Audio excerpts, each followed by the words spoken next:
Soeharto, siapa yang tidak kenal? Dengan beliau presiden kedua dengan masa jabatan terlama dan inilah dia biografinya.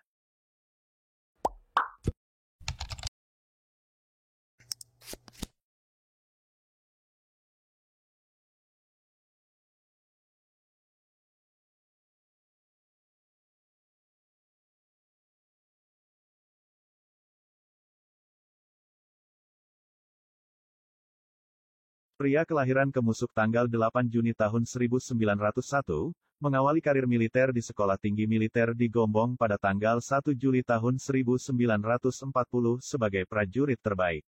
Dan resmi menjadi anggota TNI di tahun 1945, kemudian di tahun 1942 beliau bergabung dengan Kenil dan menjalankan misi sebagai pasukan cadangan di Bandung. Seiring berjalannya waktu Soeharto menjadi komandan peleton dan komvi di peta selama pendudukan Jepang. Setelahnya beliau menyandang gelar Letnan Kolonel, dalam aksinya sebagai prajurit TNI beliau berhasil menumpas banyak pemberontakan.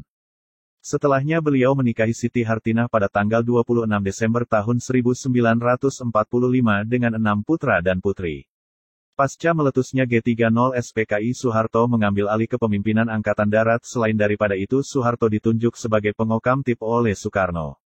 Dan di tanggal yang bersejarah tanggal 11 Maret Soeharto meraih gelar presiden melalui Super Semar Surat Perintah tanggal 11 Maret, yang mana isi surat ini masih misterius dan penuh tanda tanya. Tujuan dari ditunjuknya Soeharto tidak lain adalah untuk mengembalikan ketertiban dan keamanan serta ajaran-ajaran dan nilai baik Soekarno. Pada sidang MPRS Maret tahun 1967 Soekarno menjadi tahanan rumah dan benar saja setelah mendapat surat dari Soekarno sang jenderal meraih kekuasaan di Nusantara selama 32 tahun. Soeharto menjadi presiden dengan jangka waktu terlama 32 tahun dan melewati 6 kali pemilu, meskipun harus dilengsarkan di tahun 1998. Dalam kurun waktu yang cukup panjang itu banyak sekali suka dan duka yang dilewati republik ini bersama sang jenderal. Saat pertama kali menjabat, perekonomian yang bercorak sosialis dan terpimpin total dia rombak menjadi kapitalis dan memfokuskan pada trilogi pembangunan, stabilitas, pembangunan dan pemerataan. Sebagai contoh, gerakan pemberantasan buta huruf, keluarga berencana, pembangunan perpusnas, swasembada pangan dan pembagian susu kotak dan senam SKJ sebagai perhatian Soeharto pada pembangunan bangsa. Selain daripada itu Soeharto juga melakukan kebijakan ekonomi yang berorientasi Amerika sentris dengan mengundang banyak investor asing masuk ke negeri kita dan salah satunya Freeport jatuh ke tangan asing. Di samping itu semua, Soeharto menjadi tokoh yang kontroversial di kalangan sebagian masyarakat Indonesia yang khususnya beretnis Tionghoa.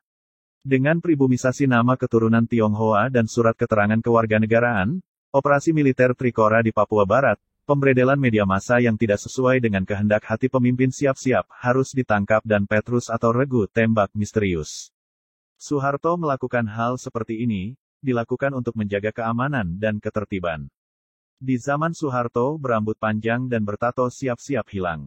Alih-alih tercapai keamanan malahan Soeharto dicap sebagai pelanggar HAM berat dikarenakan beliau melakukan banyak pembantaian dengan menelan korban jiwa sebanyak 1.500.000 orang. Seperti yang kita ketahui bersama, Soeharto sering melakukan konfrontasi dengan sipil yang tidak sepemikiran dia, ambil contoh pendudukan Timor Leste, pembantaian massal 1965, Talangsari, Tanjung Priuk dan penculikan aktivis 1998 menjelang ia lengser.